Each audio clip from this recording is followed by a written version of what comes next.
All right. Hey ho, let's go. This is Resistance Radio, where natural selection selects resistance, but public policy decides who gets protected. Today's story is about a pattern, not a pathogen. Because whether we're talking about measles in Utah, Ebola in Central Africa, or cholera in Nigeria, the common thread is not biology, it is neglect. So let's start in Utah, where more than 680 people have gotten measles just over the past year.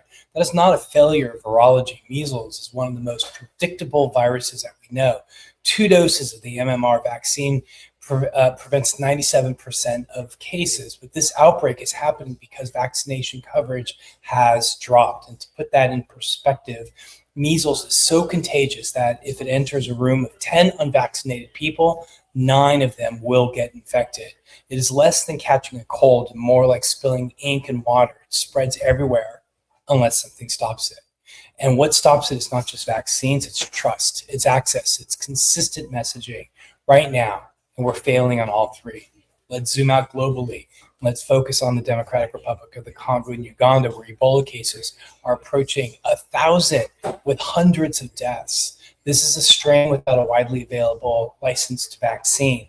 Contact tracing is completely incomplete, and healthcare workers are getting infected. And yet, what is the United States doing? It's extending travel restrictions. Travel restrictions are visible and they are politically satisfying.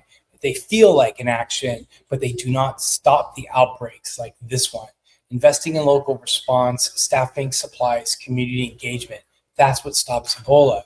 Instead, what we get are public health folks. What we get are what public health people referred to as security theater. It looks like control, but it does not change the outcome.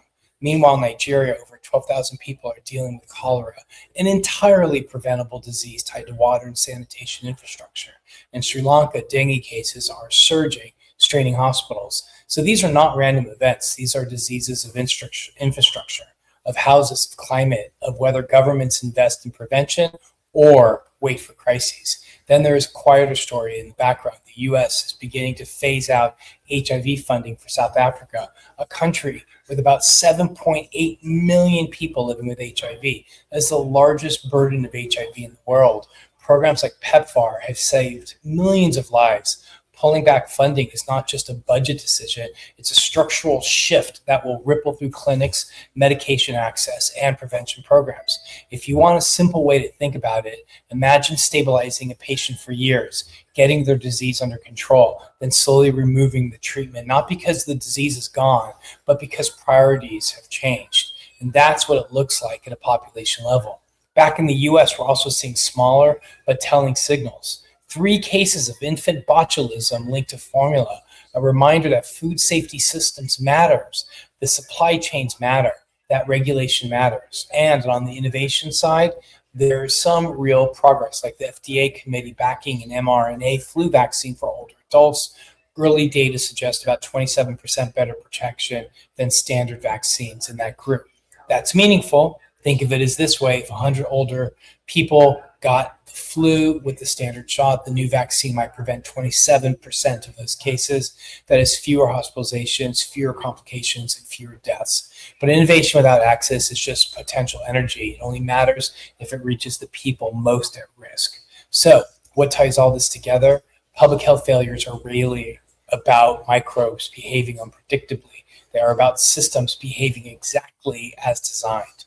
Underfunded infrastructure, fragmented messaging, political decisions that prioritize visibility over effectiveness. And again, the burden falls on people with the least power to avoid it. The wealthy can opt out through private care, safer housing, travel flexibility. Everyone else lives with the consequences. If there's one thing to take from this moment, it's this: outbreaks are not just biological events, they are policy outcomes. If we want fewer outbreaks, we need fewer policy failures, because viruses exploit vulnerability, but policies decide where that vulnerability exists. My name is Mark Allen Derry, and this is Resistance Radio, where the real epidemic is forgetting that prevention is a political choice. So stay sharp, stay curious, and please take care of each other.